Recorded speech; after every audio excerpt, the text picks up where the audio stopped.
Welcome to the Bhagavata podcast. I'm Broo, a senior lecturer at Akademi University in Finland and a senior research fellow at the Oxford Centre for Hindu Studies. I'll be a host for this podcast inspired by the work of the Gaudiya Studies research project at the Oxford Centre for Hindu Studies. This podcast is a series of discussions on chapters of the Bhagavata Purana, a classic text of Vaishnava philosophy, sacred law, and profound ritual traditions. What makes this podcast unique? Every guest here is not only a trained scholar of Indology and related disciplines, but also a dedicated Vaishnava practitioner. This blend of rigorous academic scholarship and lived devotion allows us to explore the Bhagavata Purana through a rare and insightful lens. Here, theology is not just theory, it is scholarship in dialogue with faith. And to honor that, my guests and I will embrace Vaishnava tradition fully, including wearing the sacred marks of the tradition and using our Vaishnava names. Thank you for joining us for the Bhagavata podcast. Om Ajnanathimmirandhasya Jnananjanashalakaya Chakshurunmilitam Yena Tasmai Sri Gurave Namaha. Today we have reached the fourth chapter, or the first skandha, the first book. And my name is Bhrigupada Dasa, and I'm very pleased to be joined today by Sri Yukta Sundar Gopal Das, Simon Haas, who is pursuing a doctorate at Oxford University. We are continuing here in the Bhagavatam with the fourth chapter. We've just heard the sages ask a whole list of questions from Shaunaka, and the other sages have asked Suta a whole list of questions. And the last of the questions was, where has Dharma gone now that Krishna has returned to his own abode? And the answer that Suta gave was that now that Krishna has left this world, instead the Bhagavata sun has arisen. So the Bhagavatam is in a way taking the position of the person who is spreading the rays of Dharma, as it were. So this is where we continue on here in this chapter. Sundar Gopalji, do you have any can you give us an overview of the chapter that we're going to discuss today? Certainly. First, I want to say I'm delighted to be here. Really, it's an honor to discuss Srimad Bhagavatam with you. And this particular chapter, initially, because I came a little bit late to the party, so to speak. So some of my favorite chapters had already been kind of allocated, chapter 3, chapter 5.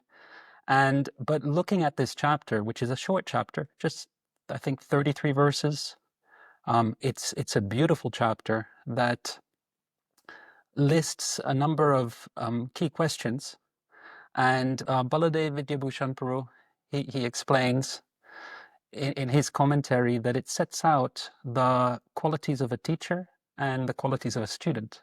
In other words, the qualities of a speaker of the Bhagavad Purana and the qualities of the listener.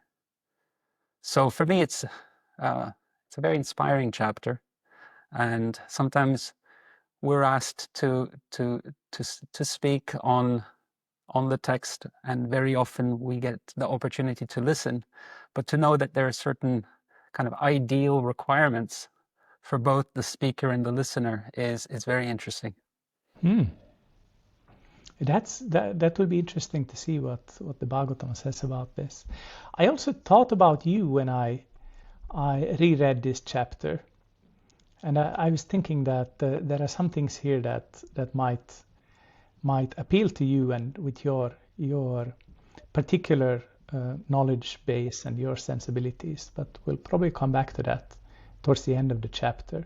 One aspect that I find very interesting about the chapter, and here I'm comparing it with other well-known texts that we read within the Gaudiya Vaishnava tradition, especially the Bhagavad Gita.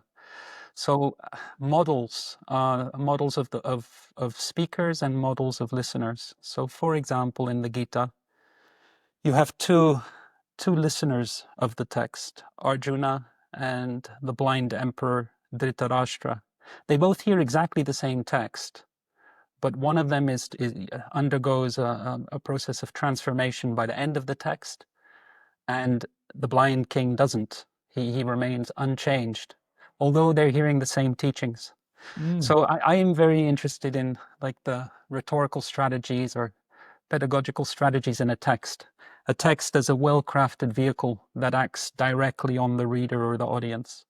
So this particular chapter, it sets up the model as a model for as an example for us, the qualities of the ideal speaker and the ideal listener. And this is, in my mind, this is something that we see immediately from the beginning of this chapter. I mean, we as I tried to summarize the previous chapter and how Suta kind of drops this bomb on the sages that the Bhagavatam is now the son of Dharma. And Shaunaka and the other sages, they are the listeners, but they are ideal listeners in the sense that they are not what we could, in popular culture, sometimes you imagine that the perfect disciple or somebody like that is like a person who's starry-eyed, just watching and listening and being passive. But none of the listeners in these texts, Arjuna in the Gita or here, these sages are like that. Rather, they very actively listen. So now that Suta has said this amazing thing about the Bhagavatam, what Shaunaka and the rishis do is they basically say, wait a minute, tell us more about this. So they introduce now or they come back into the story.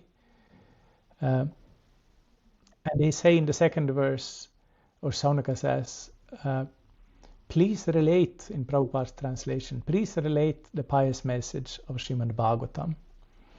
And then in the next verse, when and where was it begun? How did Vyasa, Krishna Dvaipayana Vyasa, get inspiration to compile this text? It's always very interesting what a text has to say about itself. So about its own production. So here in that third verse, you have everything: when, where, why, who, and for the reader, for the audience, it awakens an interest, like a curiosity in the text, in the vehicle. But of course, as you mentioned when we started, the vehicle is also the ultimate aim as well. In that the Srimad Bhagavatam is non-different from the Supreme Lord. Now, after Shaunaka has asked these questions, like you say, why, when, how, so on, he starts speaking about Shukadeva, who hasn't really been introduced yet. Why does he do that? Well, by introducing Shukadeva, then you have the speaker of the text. And so the list of like the questions and the discussion about the speaker gives the opportunity to look at what kind of qualities the speaker has. And those are highlighted in the verses that then follow. I think it's verse 4 of that chapter all the way to somewhere around, I think, 12. It's highlighting the qualities of the speaker. So which are those qualities then? Well, as I was reading them, I couldn't help but think how the extent to which someone like me falls terribly short of them. But one of those is Mahayogin. So Shukadeva Goswami is the greatest yogi. Baladeva Vidyabhushana says that means that he's completely fixed in samadhi. But it reminds me also of a verse in the Gita, and I draw on the Gita because I'm currently focusing very much on the teachings of Baladeva Vidyabhushana, and in his commentary he's also drawing on the Gita in various places.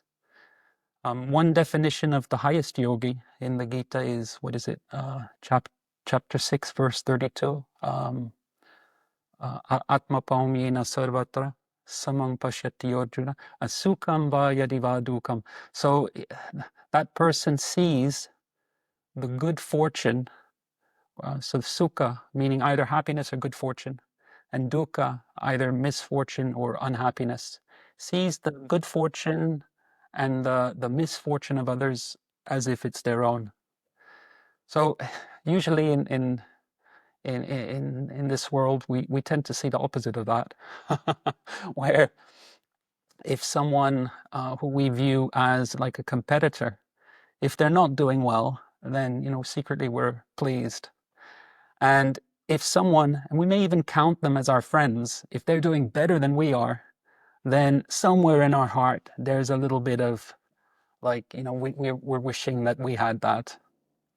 So the topmost yogi, the Mahayogi or the Parama Yogi, has inverted that, and they see the good fortune and the misfortune of others.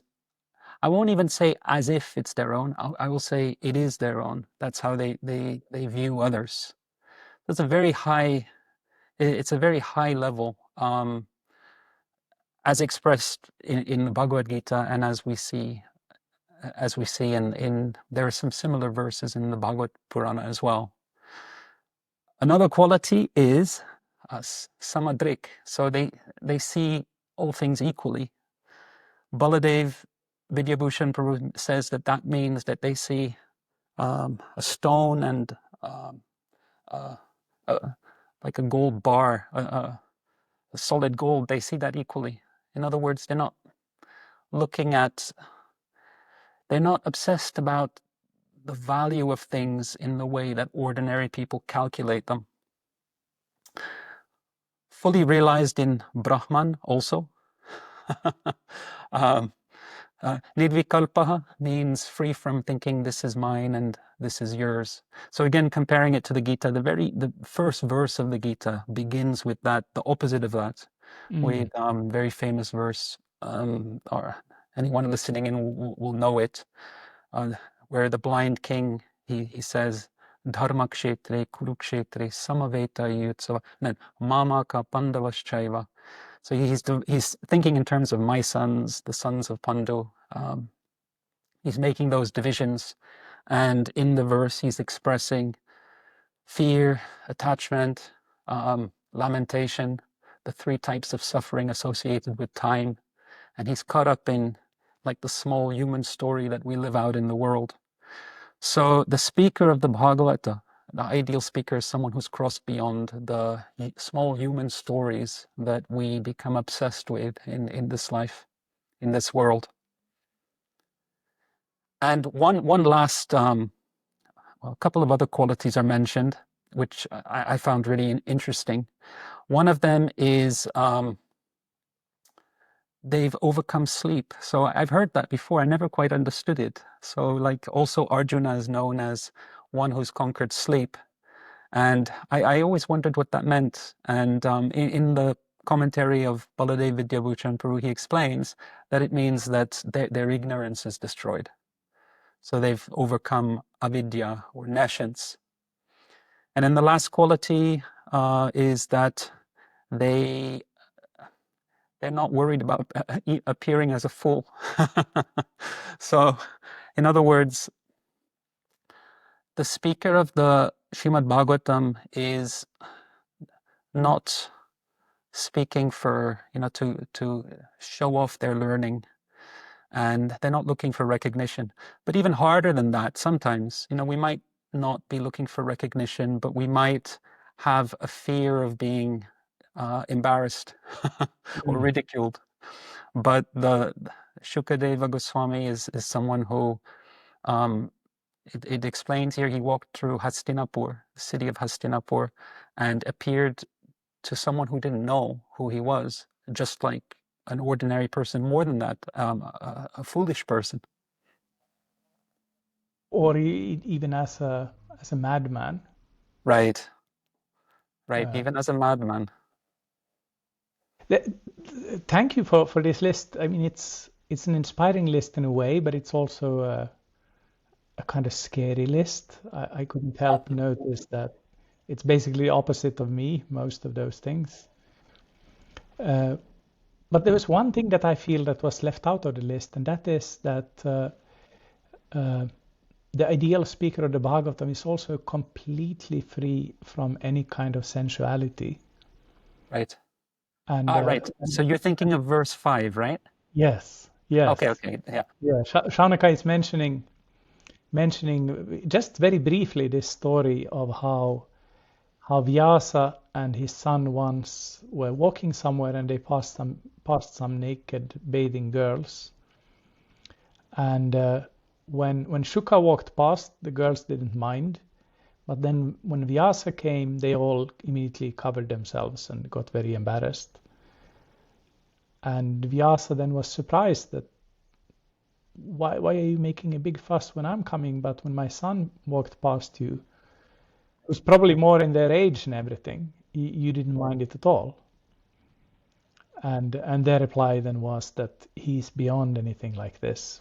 We don't have anything basically to fear from him. And you're a different matter.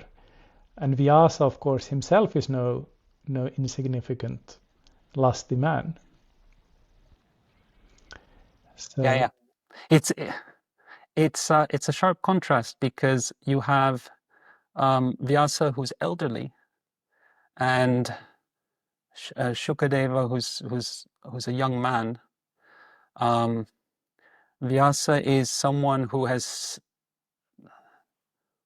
divided the Vedas, so he knows the injunctions of the Vedas, so he would not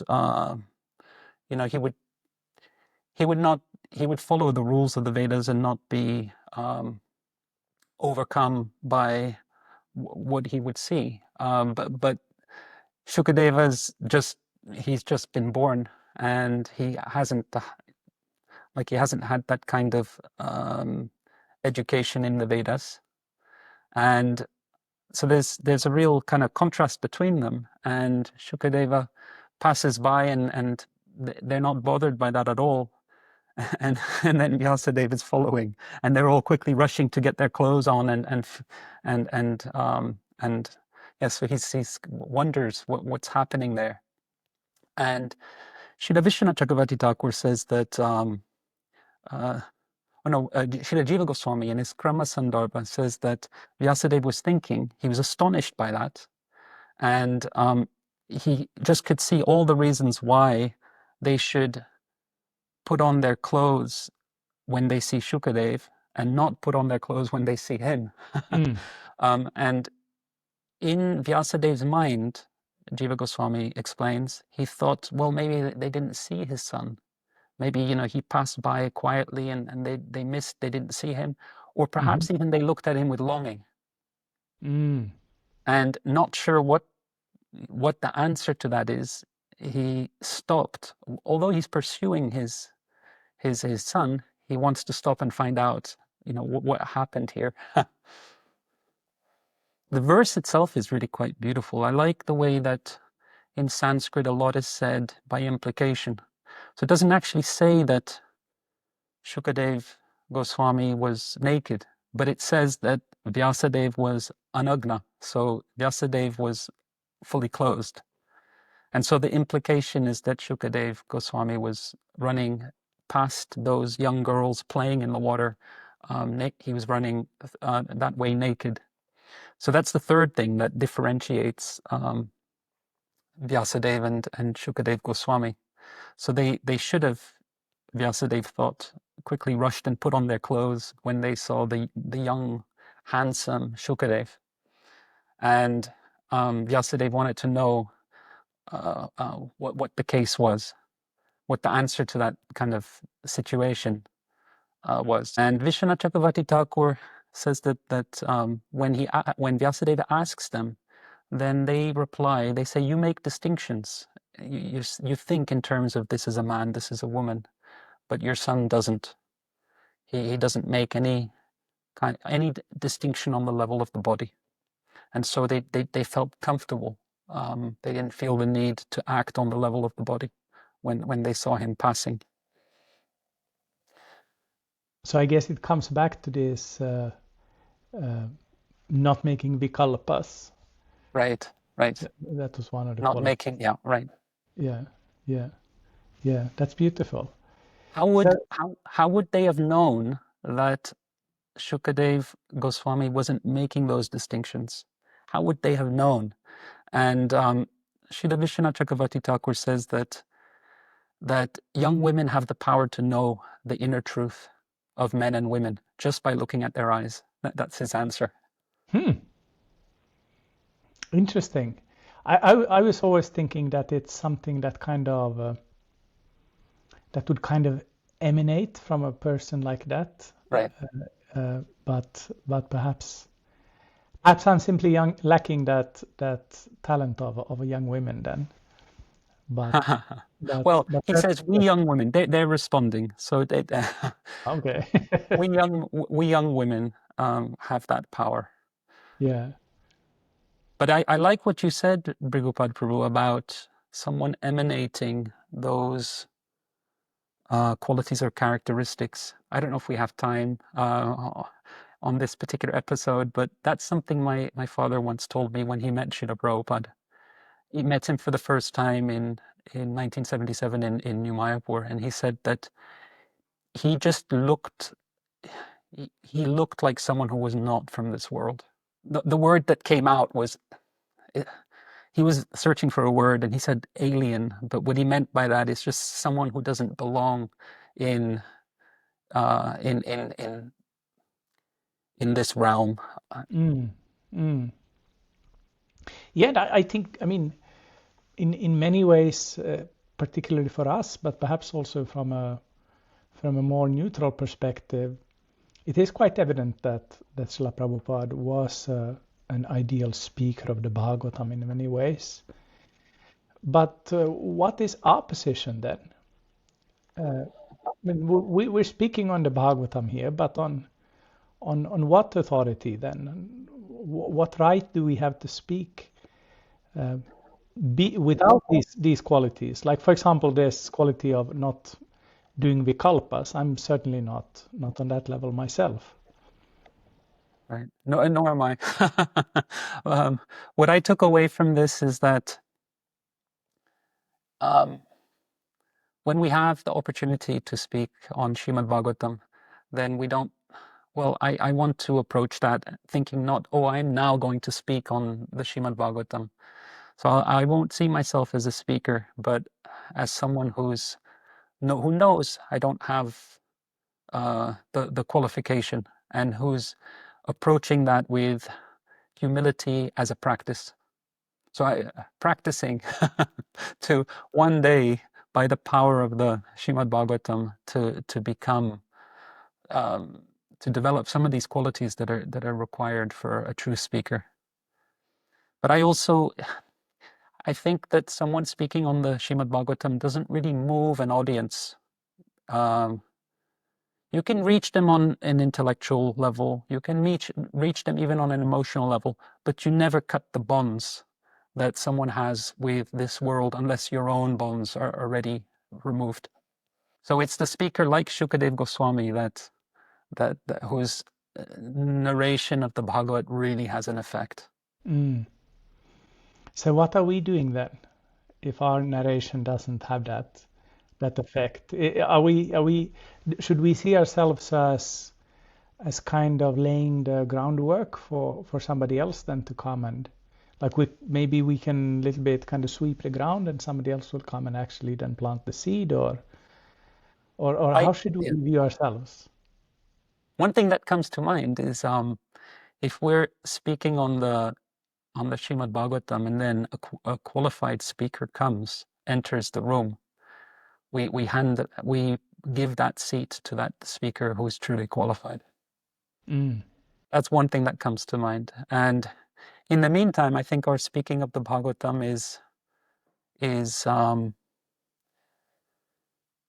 is part of our own well, Srimad Bhagavatam is very powerful, and even any attempt to contemplate its teachings and to repeat and try and enter into it has some powerful effect on our own hearts.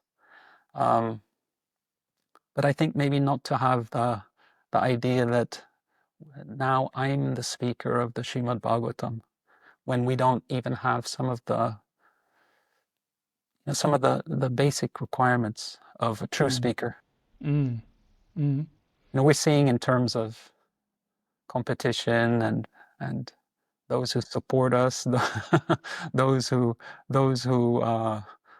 threaten our story. We're caught up in, we see differentiations between. There's one verse also that comes up. I forget exactly where it is. I think it's verse 8, where another quality is that the speaker of the Bhagavatam is not looking to get anything from speaking. So they're not looking to get a following or fundraising or anything like that.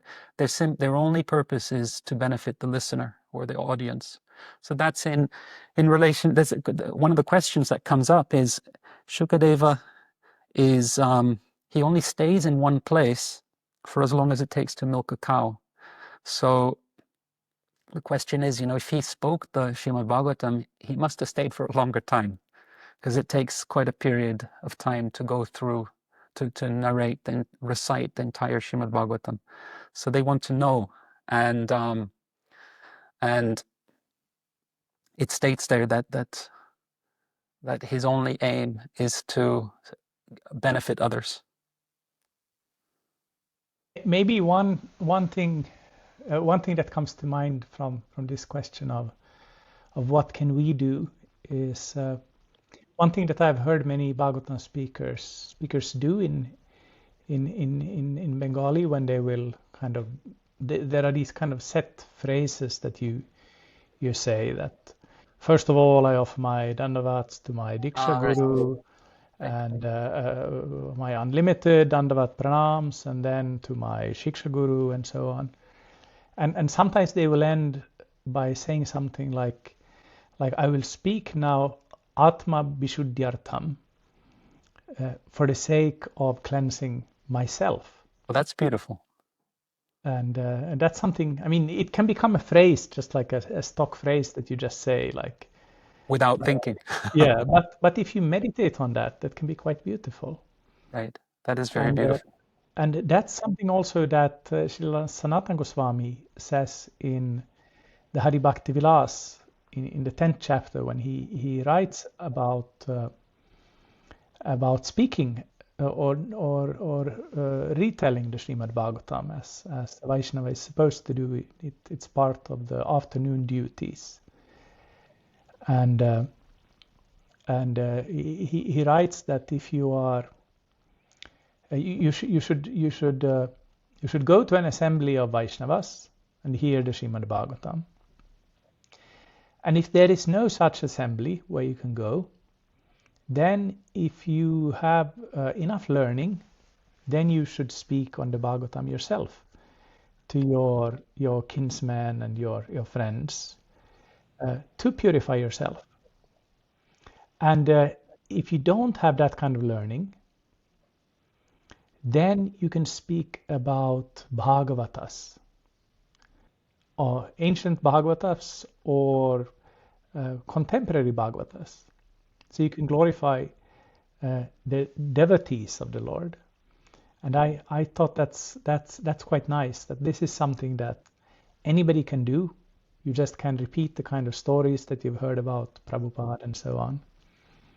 But if you can speak about the Bhagavatam, rather than just think that there are no qualified Vaishnavas I can hear from, then you can do something yourself to purify yourself. Brigupad Broo, I like what you said also before you mentioned that Sanskrit phrase.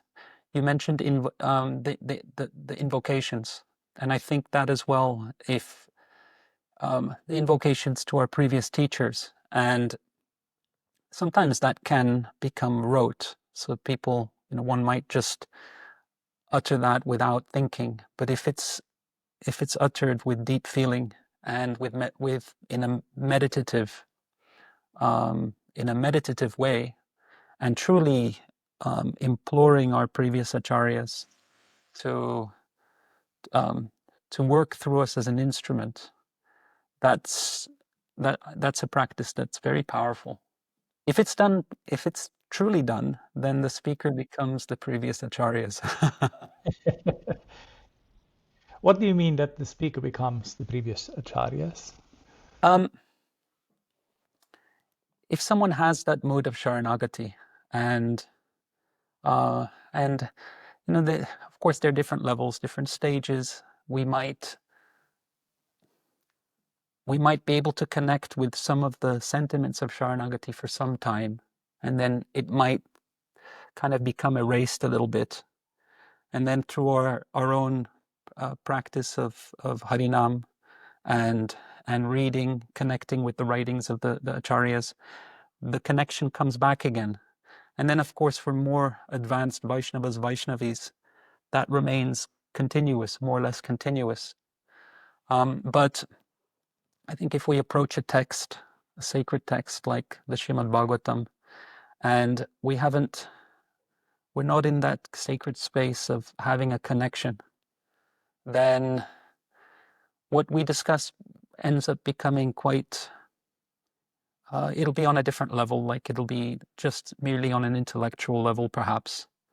And but if it's coming from a place where we've given over our soul, the soul, and we've a place from Sharanagati, taking exclusive shelter, then sometimes what we're sharing will even surprise ourselves.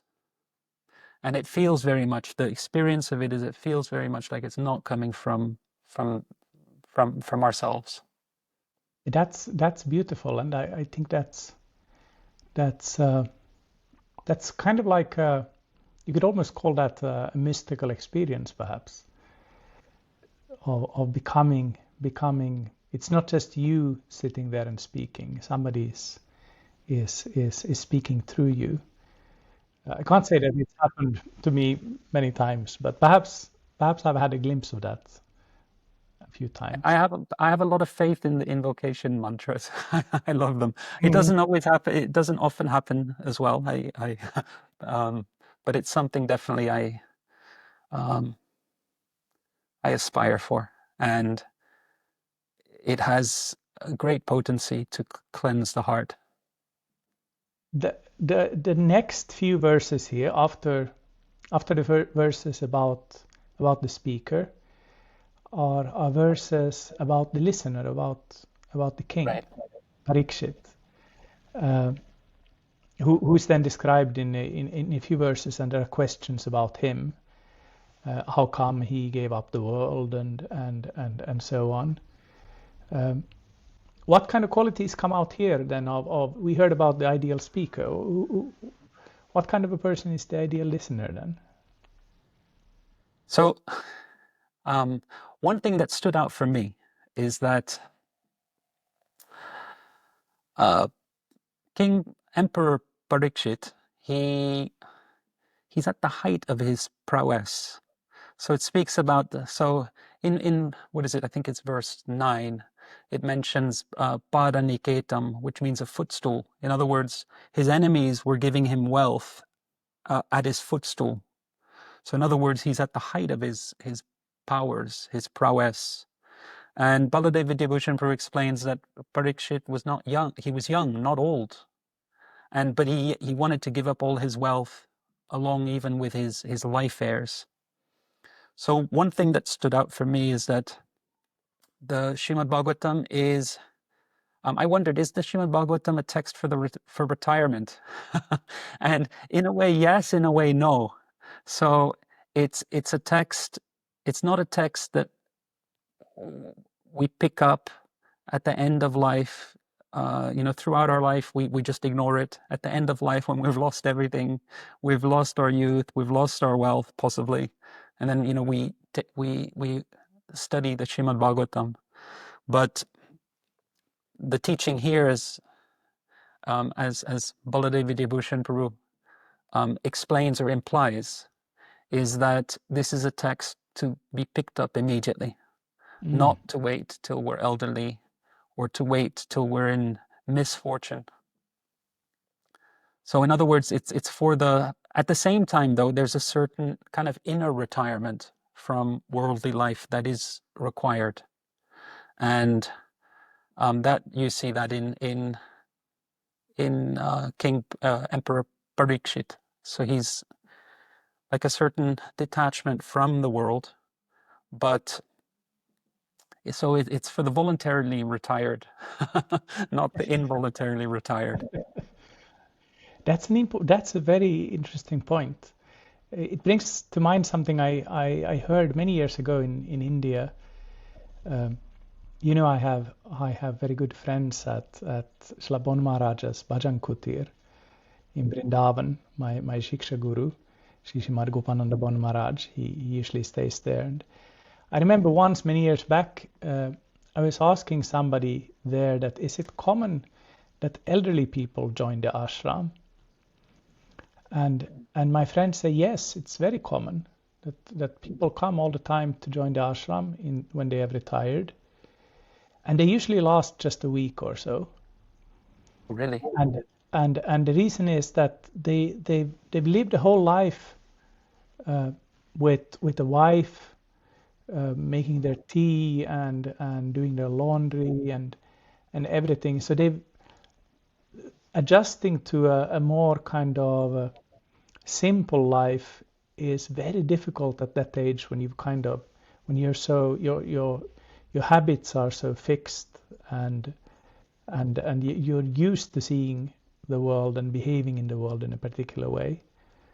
So maybe this is also something that the Bhagavatam is telling us here, that we have to start early in a sense to be able to create impressions that will carry throughout our lives. And of course, those listening in who are familiar with the Srimad Bhagavatam, it'll reminds one immediately of the 7th book and the very first verse of the 6th chapter of the 7th book, which begins with Prahlad saying Kaumara Acharit Pragyo, and very much emphasizing that this is something to be taken up immediately, not to wait until later in life. The Bhagavatam definitely has a sense of urgency about its teachings. 7 days. Right, 7 days. Oh, and that reminds me that that's something that the listener has in common with Maharaj Parikshit, in that he knew he had 7 days, which is a short time, and we could have 7 days. We could have less than 7 days. So in a way, we're not, when you read what occurs with Parikshit and the curse that he incurs and so on, it's quite a kind of how to put it, with death hanging over you and just a few days left, it's a very serious situation. But in a way, as listeners of the Srimad Bhagavatam, we're not in a very different situation. We can't guarantee that we have 7 days left. And even if we have a longer period, there's not that much difference between 7 days and, a year. In a way, there's not a great deal of difference. Early in life, I always remember how early in life, when we're young, a year, 2 years, it felt like a very long time. Now, at least in my own experience, 10 years goes by really quickly. Yeah.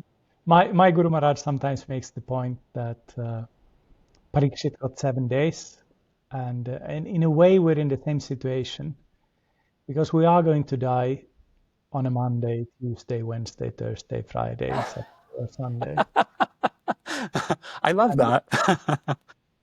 And I mean, I just passed. I'm 50 now.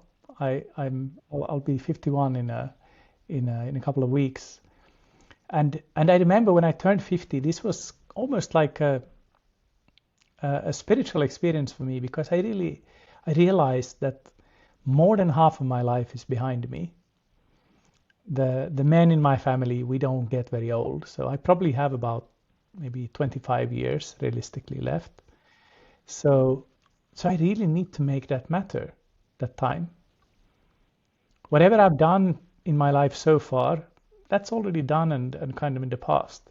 So I have to make sure that what I have left, I have to use it in a sensible way, and not go for a motorbike or something like that, but use this kind of time in a spiritual way to whatever extent I can. Well, But then, yeah, Bhrigupada Broo, I'm following in your footsteps. So I'll be 50 next year. So I'm hoping to have, hopefully I'll have an awakening like the one you had as well. yeah, I'm completely awake now, of course. No. Uh, so then Suta in verse 14, he starts replying then and introducing the story of Vyasadeva. And this is really the part where I kind of I really thought about you.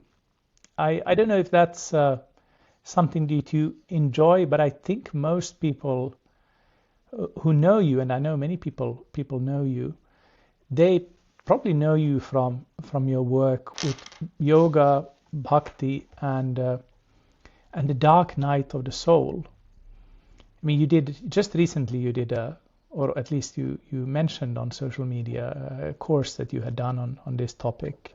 I think in Mexico, which was a huge success. And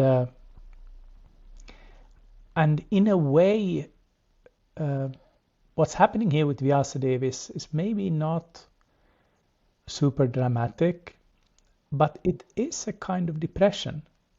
It is a kind of dissatisfaction with all the amazing things that he's done.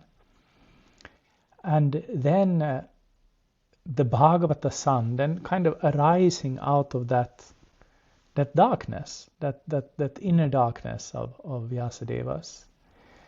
So I thought of you and your work in this line when I read this latter part of the chapter. Did you reflect on the same? It is very interesting how in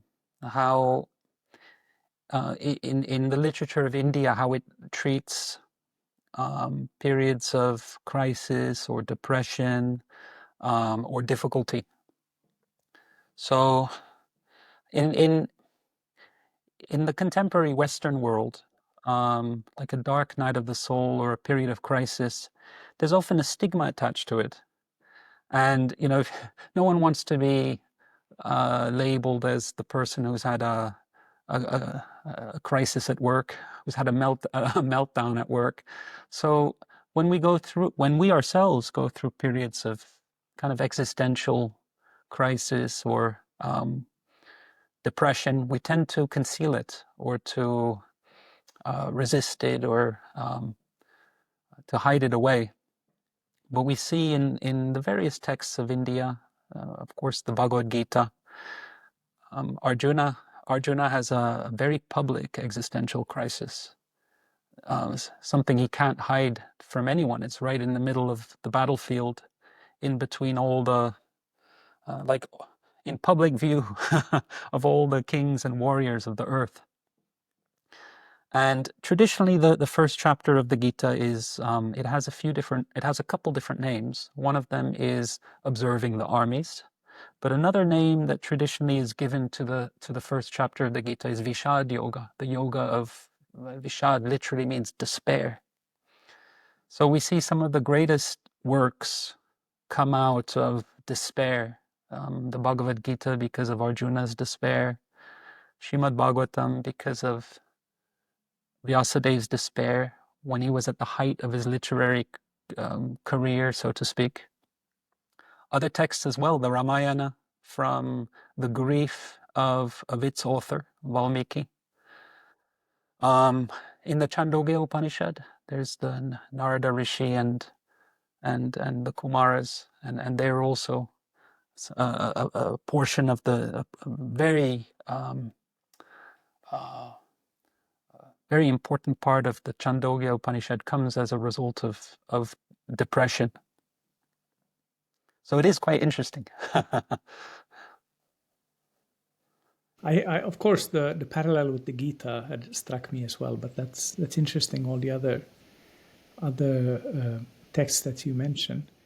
I always say when sharing the teachings of the Gita, especially the first chapter on Vishada Yoga, I say I don't want to romanticize the dark night of the soul. That kind of the idea that we have in the Western world that like bodybuilders, they have these T-shirts that says "No pain, no gain."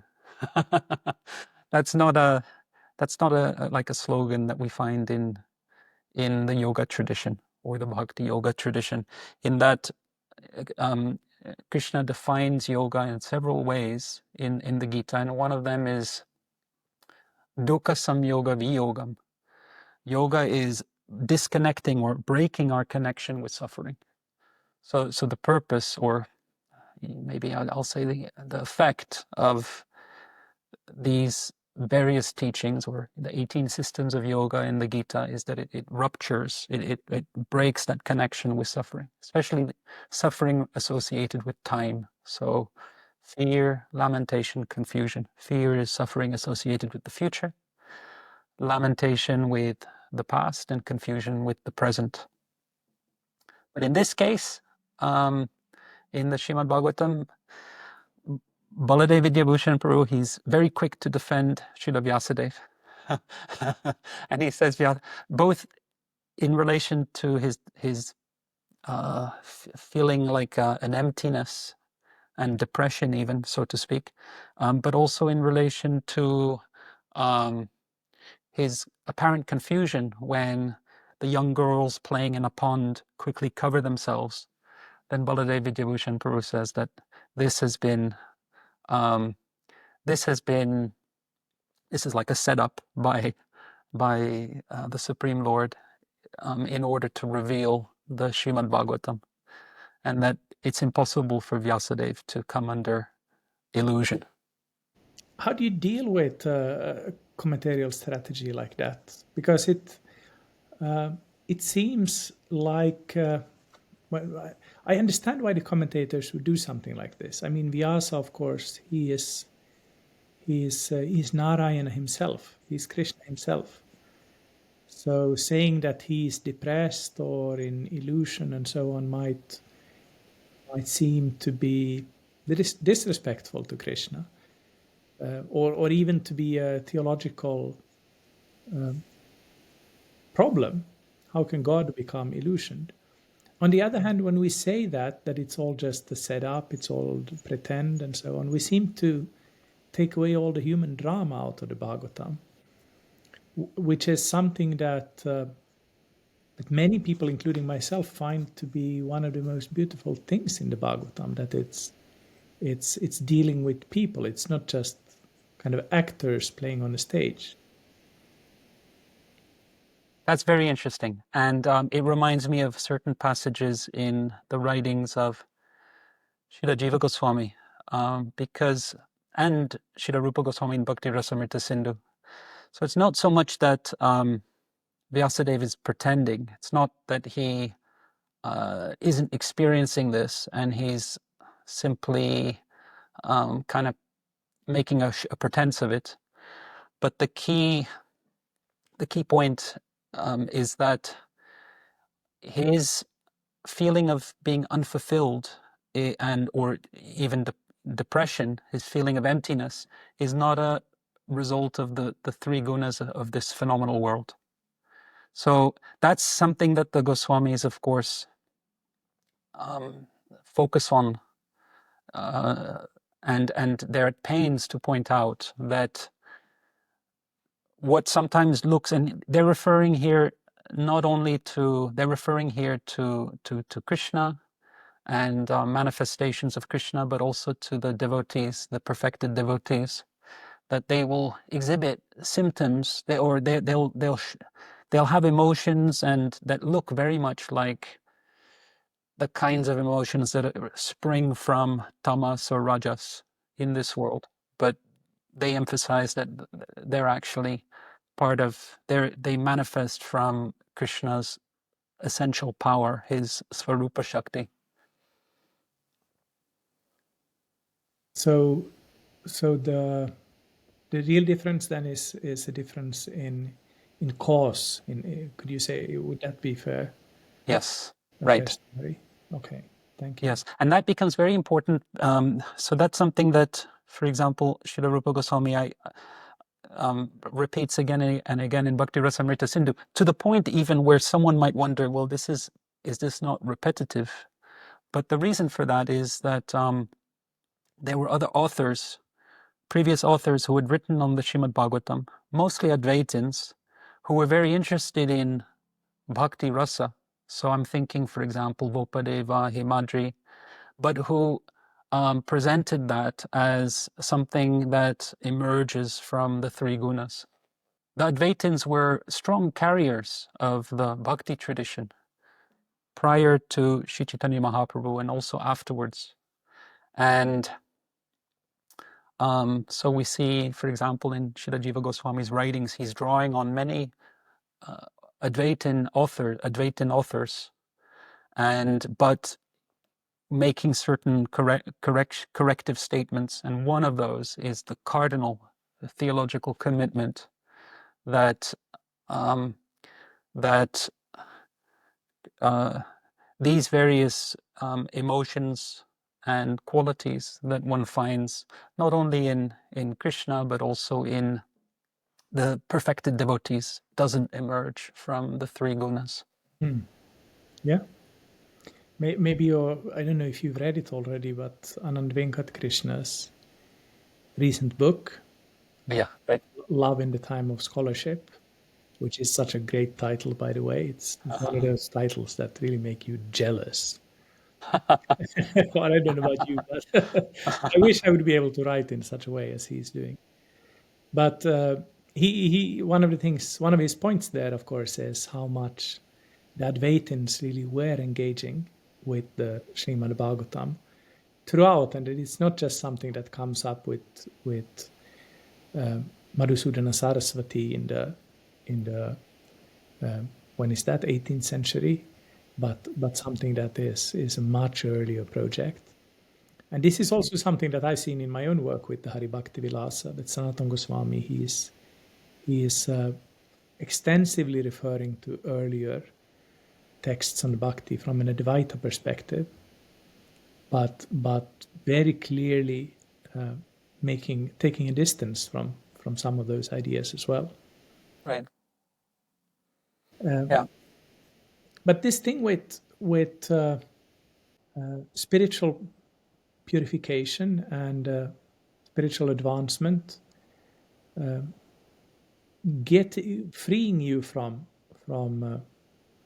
suffering, and freeing you from the influence of the modes. How does that actually happen? And I'm curious about this also on a personal plane. I'm not asking this just out of idle curiosity. For example, this time of the year in Finland, people think it's bad here because it's cold, but it's not that cold, to be honest. But it is very dark. And this darkness is something that I've noticed in my own life. I don't remember being bothered by that when I was young, but it's bothering me more now that I'm more in a mature age. And one thing that I've noticed is that it's making me anxious, particularly in the afternoon when the sun is going down, and then when it's dark, I become anxious. And I was thinking about this the other day. I was driving a car somewhere, and I was completely anxious about driving. And I'm not a very nervous driver. So I was wondering, what is it that is making me so nervous this time? And then I realized that, oh, it's nothing to do with the driving, it's just the time of the day. And that gave a kind of a distance, this understanding of the cause for this feeling, that gave me a certain distance to the experience, but I was still feeling anxious. So the understanding of the cause helped a little bit, but it's still there. So I was thinking, is it the same if you realize that I'm not this mind? You'll get a kind of a distance from the suffering of the mind, but as long as you still have that mind, the anxiety or depression or sorrow or whatever it is still going to affect you to some extent. Right. Yes. It's a great point. In the Gita, for example, in chapter 2, Krishna speaks about implicitly makes a distinction between pain and suffering. Mm-hmm. And this is the verse Matra Sparshas tu Kontiya, but also the verse that comes directly afterwards. I always find that passage, which relates very closely to what you were saying, I always find that passage very interesting and helpful, because there's an implicit distinction between pain and suffering. So Krishna says there's a certain amount of pain that we'll experience in life, and he compares that to Shita, Ushna, so heat and cold, or summer and winter. So in the calendar, there'll be a certain number of days that will be freezing. In England at the moment, it's just I've just come from Costa Rica, and it's bitterly cold here. Not something I'm used to anymore. So you can't. There's very little. I mean, these days we live in places where we can turn up the heating, but traditionally in India, on a cold day, there's very little you can do, and in the heat of summer, there's very little you can do. But in the following verse, Krishna says, "Don't be distracted by it." So the way I understand it is, don't create a story around the pain. So when I was in India and stayed through the summer, it was in Uttar Pradesh, in Vrindavan, it's extremely hot. I don't know how to describe it. It would be like, imagine keeping an oven on 350 degrees for like an hour or 2 hours, and then you open the oven, and that hot air that just blows at you. That's what it's like during the summer, in like around 11 o'clock onwards. But so I spent most of the summer just trying to huddle under the fan, wondering why I decided to stay, counting the days to when possibly the first rains might arrive.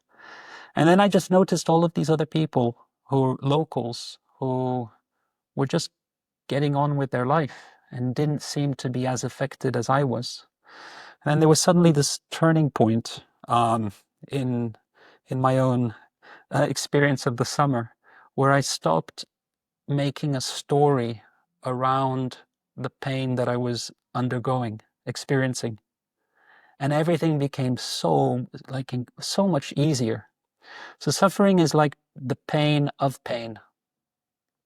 And we may not have any control over what amount of pain we experience, but we do have control over the amount of suffering we experience.